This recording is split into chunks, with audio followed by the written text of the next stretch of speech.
Hello friends, कैसे हैं आप लोग। मैं बता दूं, मैं भी बहुत अच्छा हूं। तो आज मैं आप लोगों को कराने जा रहा हूं डेथ ऑफ ए पार्टनर का रिवीजन।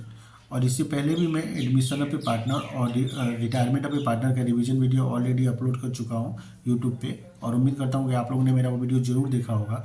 और अगर आप लोगों ने नहीं देखा तो ज़रूर से देखें, क्योंकि मैंने वहाँ पे एडमिशन ऑफ ए पार्टनर और रिटायरमेंट ऑफ ए पार्टनर को मैंने बहुत ही ईजी और सिंपल लैंग्वेज में मैंने समझाया है वहाँ पे।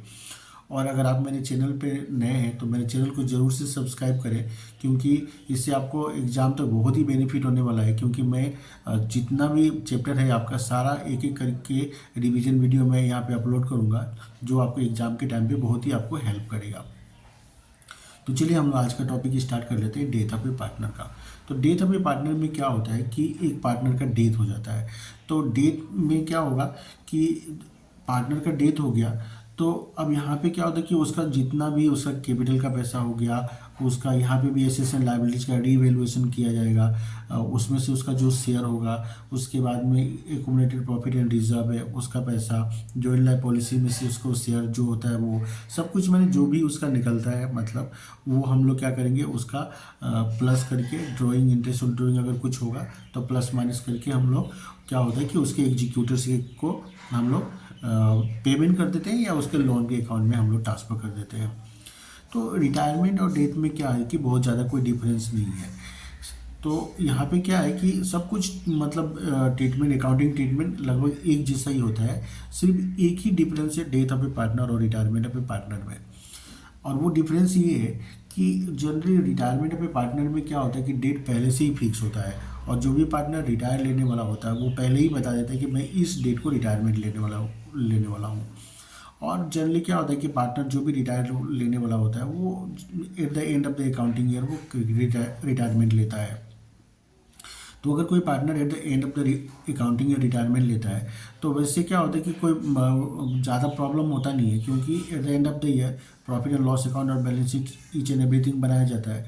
और फिर जो भी उसका होता है उसको हम लोग कैलकुलेशन करके उसको हम लोग आइदर पेमेंट कर देते हैं, नहीं तो उसके लोन अकाउंट में हम लोग ट्रांसफ़र कर देते हैं। किंतु डेट में क्या होता है कि किसी भी पार्टनर का सडनली कभी भी डेथ हो सकता है। डेथ का तो कोई डेट फिक्स होता नहीं है। तो यहाँ पे थोड़ा सा कैलकुलेशन में चेंज आ जाता है, और वो चेंज ये है कि उसका जो भी कैलकुलेशन किया जाएगा वो उसका up to date of death तक ही किया जाएगा। ठीक है। तो अगर पार्टनर क्या हुआ कि अगर ये लोग का अकाउंटिंग ईयर जनवरी टू दिसंबर है, और अगर किसी पार्टनर का 30 जून को डेथ हो गया, तो वो 30 जून तक तो वो बिजनेस में था, तो 30 जून तक का जो भी प्रॉफिट होता है उसमें से भी उसको शेयर मिलेगा। तो उसका क्या होगा कि उस दिन तक का हम लोग प्रॉफिट कैलकुलेट करेंगे, और कैलकुलेट करके उसमें से जो उसको शेयर होगा उसको हम लोग दे देंगे। तो ये वाला प्रॉब्लम क्या होता है कि रिटायरमेंट में नहीं होता है। ठीक है। और ये एक्स्ट्रा एक चीज़ हम लोग को यहाँ पे करना पड़ता है कि उसका मिडिल में जिस दिन भी उसका डेथ हुआ था उस दिन तक का प्रॉफिट हम लोग का कैलकुलेशन करना पड़ता है, और कैलकुलेशन करके उसको उसमें से उसका शेयर देना पड़ता है। और रिमेनिंग जो भी अकाउंटिंग ट्रीटमेंट है सब वो रिटायरमेंट वाला ही अकाउंटिंग ट्रीटमेंट है। तो जैसे ट्रीटमेंट ऑफ गुडविल, तो ट्रीटमेंट ऑफ गुडविल जो रिटायरमेंट में था वही डेथ ऑफ पार्टनर में भी है। रिटायरमेंट में हम लोग गुडविल का ट्रीटमेंट हम लोग क्या करते थे, remaining partners capital account debit to retiring partners capital account. और यहाँ पे क्या होगा, सेम वही remaining partners capital account debit to deceased partner capital account. थोड़ा सा लैंग्वेज चेंज हो गया, जनरल एंट्री वही है। मतलब जो पार्टनर अभी भी बिजनेस में रहेंगे या सर्वाइव कर रहे हैं उनके कैपिटल अकाउंट को हम लोग डेबिट कर देंगे, और जिस पार्टनर का डेथ हुआ है उसको हम लोग क्या करेंगे, क्रेडिट कर देंगे हम लोग। उसके बाद में क्या होता है कि यहाँ पे हम लोग को क्वेश्चन में ज़्यादातर क्वेश्चन में क्या होता है कि पूरा वो लोग जर्नल एंट्री और हमको रिवैल्यूएशन अकाउंट या बैलेंस शीट बनाने के लिए नहीं बोलते हैं। यहाँ पे क्या होता है कि वो लोग बोलते हैं कि जो पार्टनर का डेथ हुआ है सिर्फ आप उसका कैपिटल अकाउंट बना के और जो कितना उसका अमाउंट ड्यू है वो निकाल के हम लोग को दिखाना पड़ता है। तो उसके लिए हम लोग को क्या होता है कि डिसीज पार्टनर्स कैपिटल अकाउंट हम लोग बनाते हैं। तो डिसीज पार्टनर्स कैपिटल अकाउंट का क्रेडिट में क्या क्या आएगा, एक तो उसका जो भी कैपिटल का पैसा है वो आ जाएगा। यहाँ पे भी एसेट्स एंड लायबिलिटीज का डिवैल्यूएशन किया जाएगा, और उसमें से जो उसका शेयर है वो उसको मिल जाएगा। उसके बाद में एक्यूमुलेटेड प्रॉफिट एंड रिजर्व में अगर कुछ पैसा है तो उसमें से उसका शेयर उसके कैपिटल अकाउंट में क्रेडिट हो जाएगा। उसके बाद में जॉइंट लाइफ पॉलिसी अगर है तो उसमें से उसका शेयर उसको मिलेगा। उसके बाद में फीस सैलरी कमीशन अगर कुछ उसका है तो वो भी इसको दे देंगे। इंटरेस्ट ऑन कैपिटल भी उसका अप टू डेट जितना होता है वो उसको दे दिया जाएगा। तो ये सब चीज़ क्या होगा कि उसका कैपिटल अकाउंट में क्रेडिट हो जाएगा। और डेबिट क्या होगा, ड्राइंग, अगर उसने कुछ पर्सनल यूज़ के लिए पैसा लेके रखा है तो वो डेबिट हो जाएगा। इंटरेस्ट ऑन ड्राइंग डेबिट हो जाएगा। अगर रीवैल्यूएशन एसेट्स एंड लायबिलिटीज का हुआ और अगर प्रॉफिट हो तो क्रेडिट में जाता है, किंतु अगर लॉस होगा तो कहाँ पे आएगा, डेबिट में आएगा। उसके बाद एग्जिस्टिंग अगर गुडविल है अगर पहले से तो उसमें भी उसको भी राइटअप किया जाएगा और उसका जितना होता है उसके अकाउंट में डेबिट कर दिया जाएगा। अगर पार्टनर ने अगर कुछ लोन लेके रखा था तो वो भी कैपिटल अकाउंट में क्या होगा, डेबिट हो जाएगा। तो ये सब डेबिट क्रेडिट करने के बाद जो उसका अमाउंट ड्यू निकलता है, मतलब जितना पैसा उसको मिलेगा वो उसके एग्जीक्यूटर्स के अकाउंट में हम लोग क्या होता है eight the end of the year, हम मतलब at the time of death हम लोग क्या होता है उसको ट्रांसफर कर देते हैं हम लोग। तो उम्मीद करता हूँ आप लोगों को समझ में आ रहा होगा कि डेथ ऑफ ए पार्टनर में करना क्या होता है। कि यहाँ पे हम लोग को जनरली जिस पार्टनर का डेथ हुआ है उसका कैपिटल अकाउंट बना के और निकाल देना होता है कि उसका कितना अमाउंट ड्यू है और उसका जो एग्जीक्यूटर्स है उसको कितना पैसा मिलने वाला है। ठीक है, उसके बाद में हम लोग यहाँ पे क्या करेंगे, तो जो पार्टनर डेथ हुआ है उसका प्रॉफिट कैसे कैलकुलेट किया जाएगा। तो इसका प्रॉफिट निकालने का दो मेथड है। एक तो हो गया on the basis of profit और दूसरा है on the basis of turnover. तो एक तो उसका प्रॉफिट के बेसिस में उसका शेयर ऑफ प्रॉफिट उसको मिलता है और दूसरा क्या होता है कि on the basis of turnover उसको हम लोग दे देते हैं। तो on the basis of profit में भी क्या है कि दो मेथड है। एक तो on the basis of last year profit और दूसरा है on the basis of average profit of past few years. ठीक है, तो इसका हम लोग जब मैं सम कराऊंगा तो इसको और भी अच्छे से आप लोगों को समझाऊंगा कि निकाला कैसे जाता है। ठीक है, और उसके बाद में क्या होगा कि treatment of joint life policy. तो अगर पार्टनर क्या होगा कि जॉइंट लाइफ पॉलिसी अगर लेके रखे हैं तो उसमें से जो भी पार्टनर का डेथ हुआ है उसका शेयर उसको निकाल के दे दिया जाएगा। और उसके बाद में treatment of individual life policy. कभी कभी क्या होता है कि पार्टनर जॉइंट लाइफ पॉलिसी ना लेके इंडिविजुअल मतलब सेपरेट सबके नाम पे पॉलिसी लिया जाता है, तो उसका भी अकाउंटिंग ट्रीटमेंट कैसे होगा वो हम लोग आगे सीखेंगे। तो मतलब डेथ ऑफ ए पार्टनर में जनरली हम लोग को इतना ही काम करना पड़ता है। ठीक है, तो अभी चलिए हम एक सम करते हैं जहाँ पे आप लोग को सारा कुछ ये बहुत ही अच्छे से समझ में आ जाएगा। तो जैसे कि आप लोग देख रहे होंगे कि मैंने एक डेथ ऑफ ए पार्टनर का क्वेश्चन ले लिया है। तो पहले हम लोग क्वेश्चन को ठीक से समझते हैं, फिर बाद में इसका हम लोग सोल्यूशन करेंगे। तो क्वेश्चन में क्या बोला कि A B and C are partners in a firm, their balance sheet as on 31 December 2011 is given below. तो बैलेंस शीट में क्रेडिटर दिया, जनरल रिजर्व दिया, कैपिटल ए बी सी तीनों पार्टनर का दिया हुआ है, plant and machinery, furniture and picture, stock, debtor, investment, ये सब दिया हुआ है। फिर बोला कि बी डाइड ऑन 30 जून 2012। तो 30 जून 2012 को क्या हुआ कि बी का डेथ हो गया। तो एक बार यह कि यहाँ पे balance sheet, last balance sheet हम लोग को कब दिया हुआ है, 31 दिसंबर 2011 का। मतलब ए लोग का अकाउंटिंग ईयर क्या है, जनवरी टू दिसंबर। और जिस पार्टनर का डेथ हुआ है, बी का डेथ हुआ है, वो कब हुआ है, 30 जून को। इसका मतलब वो 6 मंथ तक वो बिजनेस में सर्वाइव कर रहा था। तो ये बात हम लोग को ध्यान रखने वाला है। उसके बाद में क्या है कि the partnership did provides that the representative of the deceased partner shall be entitled to। तो पार्टनरशिप डीड में क्या दिया हुआ है कि जो पार्टनर का डेथ होगा उसके जो एग्जीक्यूटर्स है उसको क्या क्या मिलने वाला है। तो एक नंबर में बोला कि deceased partners capital as appearing in the last balance sheet. एक तो उसको कैपिटल का पैसा उसका मिल जाएगा। Interest on capital at 6% per annum up to the date of death. तो इंटरेस्ट ऑन कैपिटल उसको 6% करके मिलेगा। his share of profit up to the date of death on the average of the last 3 years profit। तो उसको जो 6 month तक तो वो बिजनेस में था, तो 6 मंथ का प्रॉफिट उसका कैसे कैलकुलेट किया जाएगा। तो on the basis of average profit of last 3 years, last 3 years का प्रॉफिट का हम लोग एवरेज निकालेंगे और एवरेज निकाल के जो भी प्रॉफिट होगा उसमें से उसको शेयर दे दिया जाएगा। His share of any undistributed profit and losses as per last balance sheet. तो अगर उसका जनरल रिजर्व या प्रॉफिट एंड लॉस अकाउंट में कुछ अगर अमाउंट है तो उसमें से भी उसको शेयर मिल जाएगा। उसके बाद interest on drawing up to the date of death will be charge 10% per annum. और इंटरेस्ट ऑन ड्राइंग भी चार्ज किया जाएगा 10% पर एनम, जिस दिन उसका डेथ हुआ उस दिन तक का। फिर profit for the last 3 years 65,000, 64,000 और 69,000। तो लास्ट 3 ईयर्स का प्रॉफिट हम लोग को यहाँ पे दे दिया गया है। B drawings up to the date of death amounted to rupees 10,000, और उसका जिस दिन डेथ हुआ उस दिन तक उसने क्या हुआ कि 10,000 पैसा वो एज ए ड्राइंग वो बिजनेस से लेके रखा था। तो हम लोग को निकालना क्या है, ये certain the amount payable to the legal representatives of B's of B. तो बी का जो लीगल रिप्रेजेंटेटिव है उसको कितना पैसा मिलेगा वो हम लोग को यहाँ पे निकाल के दिखाना है। तो उम्मीद करता हूँ क्वेश्चन आप लोग को समझ में आ गया होगा और बहुत ही सिंपल क्वेश्चन है। तो चलिए हम लोग इसको सोल्व करते हैं। तो सबसे पहले तो हम लोग क्या करेंगे, तो हम लोग क्या करेंगे, इस तरह से बीज कैपिटल अकाउंट एक बना लेंगे लेजर। तो बी का डेट कब हुआ है, 30 जून 2012 को उसका डेट हुआ था। तो 36/12। तो सबसे पहले उसको क्या मिलेगा, बाय बैलेंस बी डी, उसका कैपिटल का पैसा उसका लिखेंगे हम लोग बाय बैलेंस बी डी। तो उसका कैपिटल कितना था, तो बी का कैपिटल था 15,000। तो 15,000 हम लोग लिखेंगे यहाँ पे।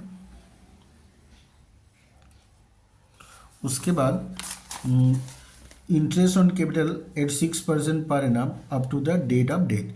तो उसको इंटरेस्ट ऑन कैपिटल का पैसा उसको मिलेगा डेट तक 6% पर एनम करके।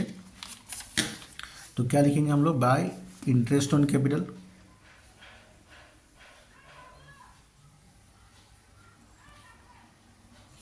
Interest on capital. तो इंटरेस्ट ऑन कैपिटल हम लोग निकाल लेंगे, कैसे निकलेगा इंटरेस्ट ऑन कैपिटल।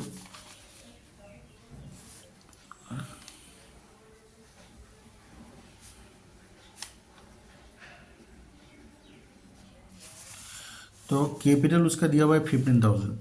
तो 15,000 इंटू 6/100 इंटू 6/12, जून तक था वो। तो 6 मंथ का उसको इंटरेस्ट ऑन कैपिटल मिल जाएगा उसको।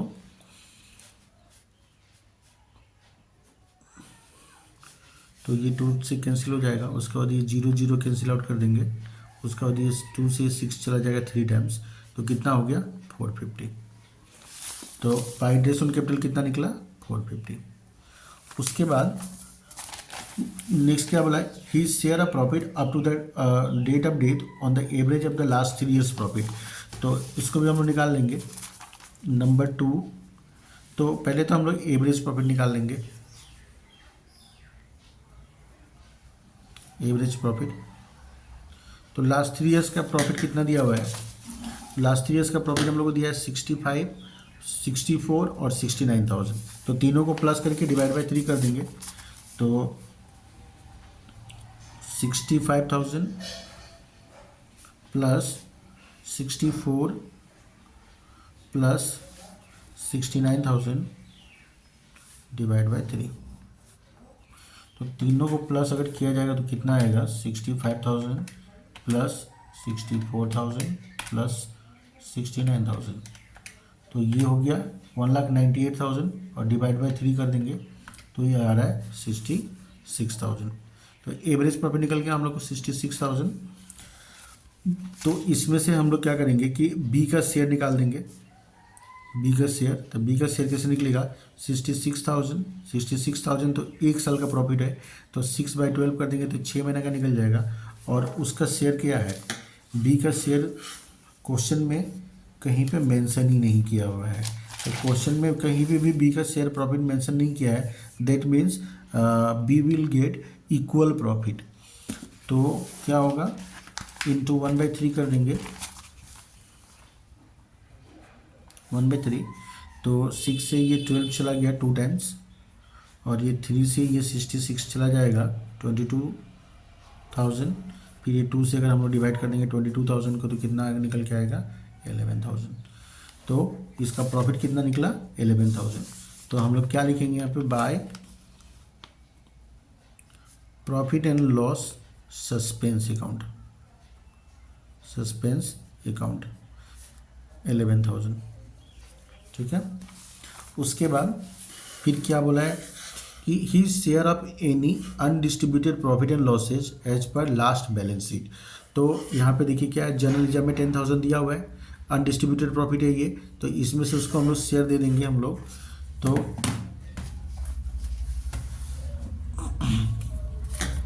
तो बाय जनरल रिजर्व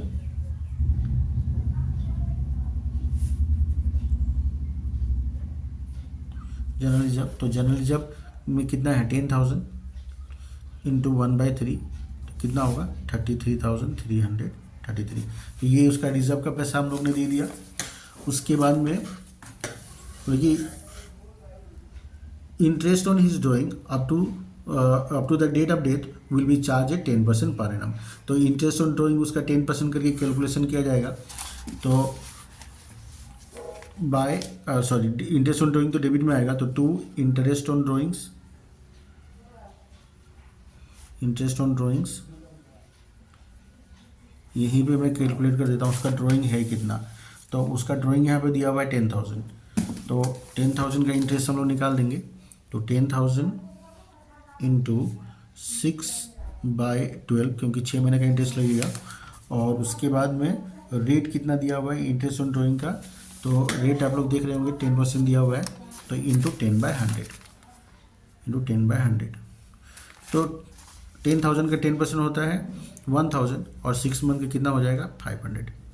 तो ये इंटरेस्ट ऑन ड्राइंग हो गया। साथ में क्या होगा टू ड्राइंग्स ड्राइंग भी डेबिट हो जाएगा 10,000। और क्या बाकी रह गया मेरे हिसाब से, और कुछ बाकी तो नहीं है। हम लोग ने उसका जो भी कैपिटल का पैसा है वो हम लोग ने उसके लिख दिया हम लोग 15,000। साथ में इंटरेस्ट ऑन कैपिटल भी हम लोग ने उसको 6 मंथ का निकाल के दे दिया इंटरेस्ट ऑन कैपिटल।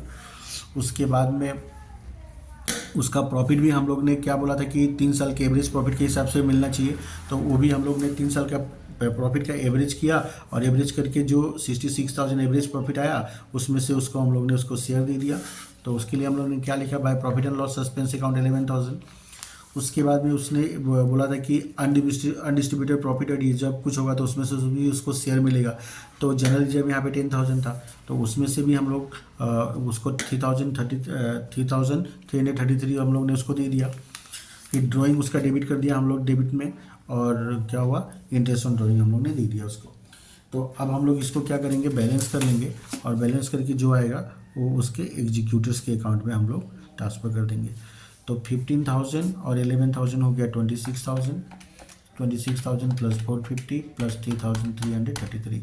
इसको प्लस कर देंगे तो आएगा 29,783। इसके बाद तो 29,783 उसमें से हम लोग ये 10,500 को माइनस कर देंगे, तो ये निकल के आएगा 19,283। तो टू दीज एग्जीक्यूटर्स अकाउंट 19,283। तो ये निकल गया बी का एग्जीक्यूटर्स को इतना पैसा मिलेगा। ठीक है, तो उम्मीद करता हूँ आप लोग को ये समझ में आया होगा अच्छे से। तो चलिए हम लोग और एक सम करते हैं, वो तो थोड़ा सिंपल सम था, एक थोड़ा सा उससे टफ सम कराता हूँ मैं आप लोग को। तो following is the balance sheet of Tony, Sony and Romi as on 31 March 2012। तो टोनी, सोनी और रोमी का यहाँ पे बैलेंस शीट दिया हुआ है। तो बैलेंस शीट के अंदर क्या क्या दिया है, सिंडिकेटर दिया, जनरल रिजर्व दिया, कैपिटल तीनों पार्टनर का दिया हुआ है, एसेट साइड में bill receivable, furniture, stock, sundry debtor, cash at bank और केसी नेम। Soni died on June 30, 2012। तो यहाँ पे क्या हुआ कि सोनी का डेट कब हो गया 30 जून 2012 का, तो ये डेट बहुत ही इंपॉर्टेंट है। और दूसरा क्या है कि हम लोग को यहाँ पे देखना है कि बैलेंस शीट ये लोग का लास्ट कब एंड हुआ था, क्लोज हुआ था 31 मार्च 2012 को। तो इसका मतलब है कि ये लोग का अकाउंटिंग ईयर क्या है, अप्रैल टू मार्च है, और इसका सोनी का डेट कब हुआ था 30 जून 2012 को। तो इसका मतलब है कि अप्रैल, मई, जून जो कुछ भी कैलकुलेशन होगा वो क्या होगा 3 मंथ्स के हिसाब से कैलकुलेशन होगा। Under the terms of the partnership deed, the executors of a deceased partner were entitled to। तो एज पर पार्टनरशिप डीड उसका एग्जीक्यूटर्स को क्या क्या मिलेगा, amount standing to the credit of the partners capital account. एक तो उसका capital का जो भी पैसा होगा वो उसको मिल जाएगा, interest on capital eight 5% per annum, तो इंटरेस्ट ऑन कैपिटल उसको 5% के हिसाब से मिलेगा। Share of goodwill on the basis of twice the average of the past 3 years profit. तो लास्ट क्वेश्चन में हम लोग को गुडविल नहीं मिला था, पर इस क्वेश्चन में गुडविल भी दिया हुआ है। तो गुडविल क्या होगा कि हम लोग यहाँ पे एवरेज प्रॉफिट करेंगे पास्ट 3 ईयर्स का प्रॉफिट को, और उसका जो भी ट्वाइस मतलब डबल कर देंगे, उसमें से जो उसको शेयर होगा वो उसको मिलेगा। Share of profit from the closing of the last financial year to the date of death on the basis of last 3 years profit.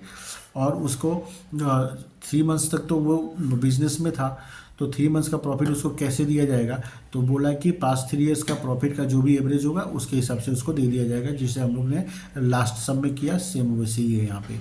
फिर बोला कि प्रॉफिट फॉर 2009, 10, 10, 11 और 11, 12 लास्ट 3 ईयर्स का प्रॉफिट यहाँ पे 12, 16 और 14,000 हम लोग को दिया हुआ है।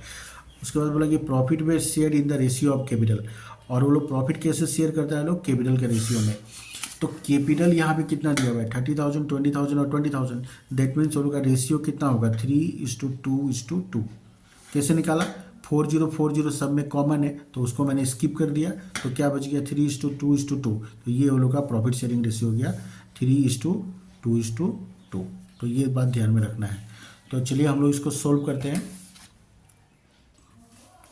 तो मैंने यहाँ पे क्या हुआ कि सोनी के कैपिटल अकाउंट मैंने बना लिया है।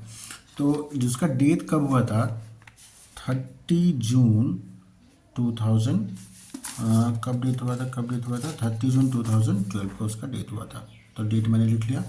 तो सबसे पहले क्वेश्चन में क्या बोला कि एक तो उसको कैपिटल का पैसा उसको मिलेगा, तो उसके लिए हम लोग लिख देते हैं बाय बैलेंस BD। कैपिटल का पैसा कितना दिया हुआ है उसका, तो सोनी का कैपिटल का पैसा दिया हुआ है 20,000, तो ये कैपिटल का पैसा तो उसको 20,000 मिलेगा ही मिलेगा। उसके बाद नेक्स्ट क्या बोला है यहाँ पे, interest on capital eight 5% per annum. तो bye interest on capital, interest on capital का पैसा उसको हम लोग निकाल के दे देंगे, कितना होता है उसका इंटरेस्ट ऑन कैपिटल, तो 5% यहाँ पे रेट दिया हुआ है। तो 20,000 का 5% कितना होता है, यहाँ पे मैं यहाँ पे नीचे में करके दिखा देता हूँ आप लोग को कि कैसे निकलेगा इंटरेस्ट ऑन कैपिटल। तो interest on capital equal to क्या होगा, तो 20,000 इंटू 5/100 इंटू 3/12, ठीक है। तो 0 0 कैंसिल आउट कर देते हैं। उसके बाद 3 से ये 12 चला जाएगा 4 टाइम्स, 4 से ये 200 को काट डिवाइड ये कर देते हैं, डिवाइड कर देते हैं 50 टाइम्स चला जाएगा।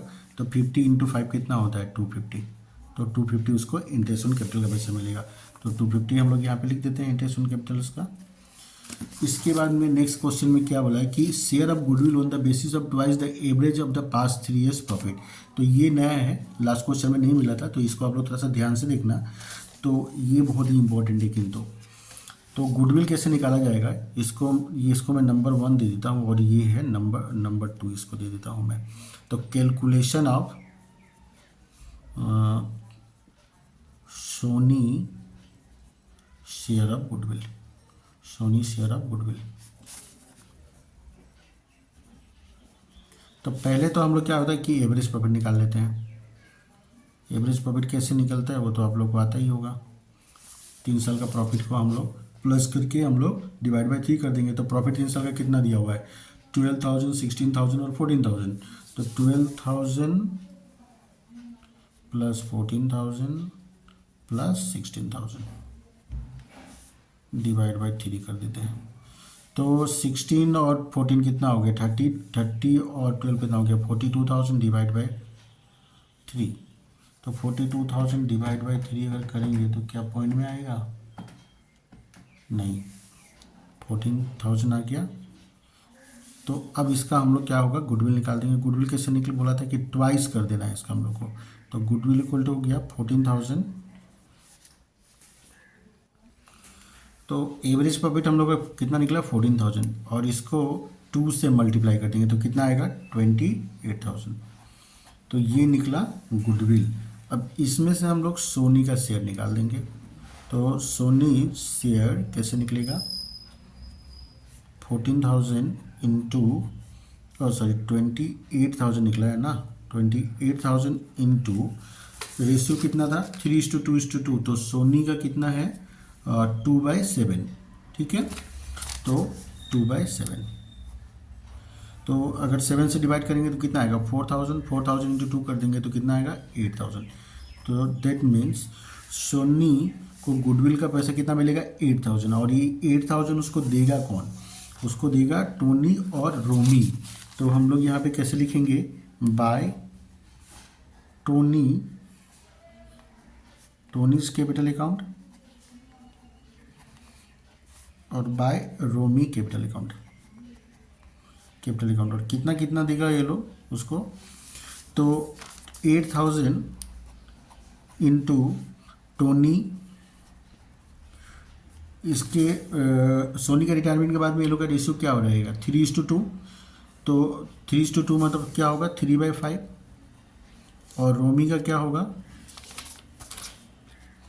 रोमी का हो गया 8,000 इंटू 2/5, 8,000 इंटू 2/5, तो कितना कितना आएगा। अब इसका कैलकुलेशन हम लोग करके देख लेते हैं एक बार। तो 8,000 इंटू 3/5, तो ये आ रहा है 4,800, और इसका क्या आएगा 8,000 इंटू 2/5, तो इसका आएगा 3,200। तो यहाँ पे हम लोग लिख देंगे 4,800 और 3,200। तो उम्मीद करता हूँ आप लोग को गुडविल का ट्रीटमेंट जरूर समझ में आया होगा। गुडविल यहाँ पे बोला था कि हम लोग को जो 3 ईयर्स का प्रॉफिट का एवरेज करेंगे, एवरेज करके उसका ट्वाइस करेंगे, वो क्या होगा, जो होगा गुडविल होगा, और उस गुडविल में से सोनी को शेयर दिया जाएगा। तो हम लोग ने 3 साल का प्रॉफिट का पहले टोटल किया, टोटल आया 42,000, डिवाइड बाई 3 कर दिया तो 14,000 निकल गया एवरेज प्रॉफिट। उस एवरेज प्रॉफिट को हम लोग ने ट्वाइस कर दिया तो कितना निकला 28,000। तो ये 28,000 हुआ गुडविल, उसमें से सोनी का 2/7 उसके रेशियो के हिसाब से निकल गया 8,000, और 8,000 उसको मिलेगा। तो ये 8,000 उसको देगा कौन, टोनी और रोमी, वो लोग अपने प्रॉफिट शेयरिंग रेशियो में 4,800 और 3,200 उसको देगा। तो क्रेडिट साइड में आ जाएगा बाय टोनी कैपिटल अकाउंट और बाय रोमी कैपिटल अकाउंट 4,800 और 3,200। तो यहाँ तक हम लोग ने कर लिया। उसके बाद में क्या बोला कि नंबर डी में बोला कि share a profit from the closing of the last financial year to the date of death on the basis of last 3 year profit. तो प्रॉफिट से शेयर उसको कैसे मिलेगा, 3 साल का प्रॉफिट का जो भी एवरेज होगा उस एवरेज के हिसाब से उसको प्रॉफिट दिया जाएगा। तो एवरेज प्रॉफिट तो हम लोग ने यहाँ पे ऑलरेडी 14,000 निकाल लिया है हम लोग। तो number 3 Sony share of profit equal to 14,000 average profit हम लोग पहले ही निकाल लिया था वर्किंग नोट 2 में। तो 14,000 इंटू 3/12, 3 महीने के बाद ही उसका डेथ हो गया था तो इसलिए 3 महीने का प्रॉफिट निकाला जाएगा, इंटू उसका जो रेशियो होता है 2/7। तो इसका हम लोग देख लेते हैं कितना आता है। तो 14,000 इंटू 3/12, तो ये 3 महीने का प्रॉफिट आ गया 3,500, इंटू 2/7 कर देंगे तो ये निकल के आ गया 1,000। तो उसको प्रॉफिट से कितना मिलेगा 1,000 उसको मिलेगा। तो क्या लिखेंगे हम लोग, by profit and loss suspense account, profit and loss suspense account. आप लोग मेरे हैंड राइटिंग को थोड़ा इग्नोर कीजिएगा कि मैं जल्दी जल्दी में करा रहा हूँ। ऐसे हैंड राइटिंग मेरा अच्छा भी नहीं है और जल्दी जल्दी कराने के चक्कर में और भी ख़राब हो रहा है। तो उम्मीद करता हूँ आप लोग को समझ में आ रहा होगा, ठीक है। तो अब इसके बाद में क्या है, शेयर ऑफ प्रॉफिट हम लोग ने उसका दे दिया। अब इसके बाद में क्या बच गया, एक चीज़ बच गया जनरल रिजर्व। तो बाय जनरल रिजर्व से उसको हम लोग शेयर दे देंगे जितना उसका होता है। तो जनरल रिजर्व हो गया 16,000 और 16,000 इंटू हो गया 2/7। यहीं पे मैंने कैलकुलेशन कर दिया इसका। तो 16,000 इंटू 2/7, तो ये आ गया 4571। तो ये पॉइंट में आ रहा है 4571, तो 4571। तो लगभग हम लोग सारा कर ही लिया है यहाँ पे अकाउंटिंग ट्रीटमेंट। उसका जो भी कैपिटल का पैसा था वो हम लोग ने दे दिया 20,000। इंटरेस्ट ऑन कैपिटल देने के लिए बोला था, उसको भी हम लोग ने निकाल के उसका 3 मंथ्स का जितना होता है वो हम लोग ने दे दिया। फिर गुडविल भी हम लोग ने उसको क्या हुआ कि निकाल के दे दिया हम लोग ने। उसके बाद profit and loss suspense account, मतलब उसको 3 मंथ्स के बाद में उसका डेथ हो गया था, तो 3 मंथ्स का प्रॉफिट भी हम लोग ने यहाँ पे कैलकुलेशन किया 1000, और उसके हिसाब से हम लोग ने उसको प्रॉफिट का पैसा भी उसको हम लोग ने दे दिया। और जनरल रिजर्व में दिया हुआ है 16,000, तो 16,000 का 2/7 के हिसाब से उसका शेयर बनता है 4571, तो दे दिया। अच्छा, इस क्वेश्चन में ड्राइंग और इंटरेस्ट ऑन ड्राइंग मुझे कहीं भी दिखाई नहीं पड़ा, तो इसका मतलब है कि वो नहीं दिया है। अगर रहने से हम लोग उसका डेबिट साइड में हम लोग लिख देता टू ड्राइंग्स और इंटरेस्ट ऑन ड्राइंग, पर दिया ही नहीं है। तो नहीं दिया तो कोई बात नहीं, हम लोग बस अब इसी का टोटल लगा लेते हैं कितना होता है, और इसका जो टोटल होगा इतना पैसा उसका एग्जीक्यूटर्स को दिया जाएगा। तो 20,000 plus 250 plus 4,800 plus 4,200 plus 1,000 plus 4,571, तो ये निकलता है 34,821। 34,821, मुझे लगता है मैंने थोड़ा कैलकुलेशन में मिस्टेक किया है। 20,000 प्लस 250 प्लस 4,800 प्लस 3,200 होगा, मैंने 4,200 बाई मिस्टेक ले लिया था, प्लस 1,000 प्लस 4,571, तो ये निकल गया 33,821। 33,821, तो ये 33,821 हम लोग यहाँ पे लिखेंगे 33,821। और इधर तो कुछ है नहीं, तो हम लोग क्या करेंगे 30 June 2012 to Soni's executors account, executors account, तो कितना निकल के आया 33,821। ठीक है, तो इतना पैसा उसके एग्जीक्यूटर्स को दे दिया जाएगा। तो उम्मीद करता हूँ आप लोग को समझ में आया होगा सारा कैलकुलेशन।